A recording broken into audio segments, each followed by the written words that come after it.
ఏపీలో త్వరలోనే mega DSC నోటిఫికేషన్తో భారీ ఎత్తున టీచర్ పోస్టులు భర్తీ చేస్తామని మంత్రి నారా లోకేష్ తెలిపారు. ఏపీలో ఖాళీగా ఉన్న 16,347 టీచర్ పోస్టుల భర్తీకి త్వరలోనే మెగా డిఎస్సీ ప్రకటిస్తామని చెప్పారు. అసెంబ్లీలో వైసీపీ సభ్యుల ప్రశ్నకు మంత్రి లోకేష్ సమాధానమిచ్చారు. గత వైసీపీ ప్రభుత్వం 5 ఏళ్ల హయాంలో ఒక్క టీచర్ పోస్టును కూడా భర్తీ చేయలేదని మంత్రి లోకేష్ వెల్లడించారు.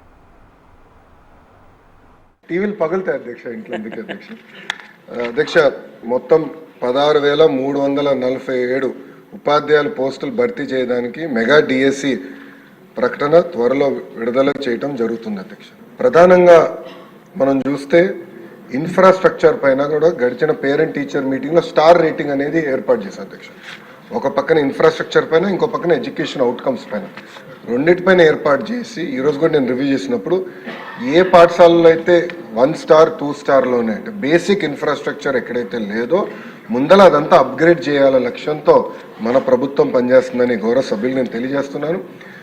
పెద్ద సభ్యులు అన్నట్టు leak proof buildings, basic benches, fresh paint of మన కోట్ ఆఫ్ పెయింట్, టాయిలెట్స్, తాగునీరు, బేసిక్స్ ముందర ఫోకస్ చేయాలనే లక్ష్యంతో మన ప్రభుత్వం ఈ కార్యక్రమం చేయబడుతుందని గౌరవ సభ్యులు తెలియజేస్తున్నారు. అధ్యక్ష ఎటువో ఈరోజు సాయంత్రం గౌరవ సభ్యులందరితో కూడా ఒక సమావేశం ఏర్పాటు చేసుకున్నారు. అధ్యక్ష గత ప్రభుత్వం 117 జీవోని తీసుకొచ్చి ప్రభుత్వ విద్య పిల్లలకి అది నిరుపేద కుటుంబాలకి దూరం చేసిన విషయం మన అందరూ తెలిసిన విషయమే. గత ప్రభుత్వ చేతకాంతనం వల్ల ప్రభుత్వ పాఠశాలలో దాదాపు 12 లక్షల మంది విద్యార్థులు తగ్గిపోయారు. అధ్యక్ష 12 లక్షల మంది విద్యార్థులు తగ్గిపోతాం జరిగింది. అధ్యక్ష అందుకే దానికి ఒక ఆల్టర్నేటివ్ ఏర్పాటు చేయాలని దానిపైన ప్రజాప్రతినిధులతో చర్చించి అదేవిధంగా పక్కన సంఘాలతో కూడా ఒక రౌండ్ చర్చ జరిగింది. అధ్యక్ష అంతేకాకుండా అధ్యక్ష నాడు నేడు పైన కూడా గతంలో అనేక మన ఆరోపణలు వచ్చినాయి, నాణ్యత లేదని కూడా వచ్చింది. అధ్యక్ష దానిపైన కూడా గౌరవ సభ్యులు ఇప్పుడు కోరారు, యాక్షన్ తీసుకోమన్నారు.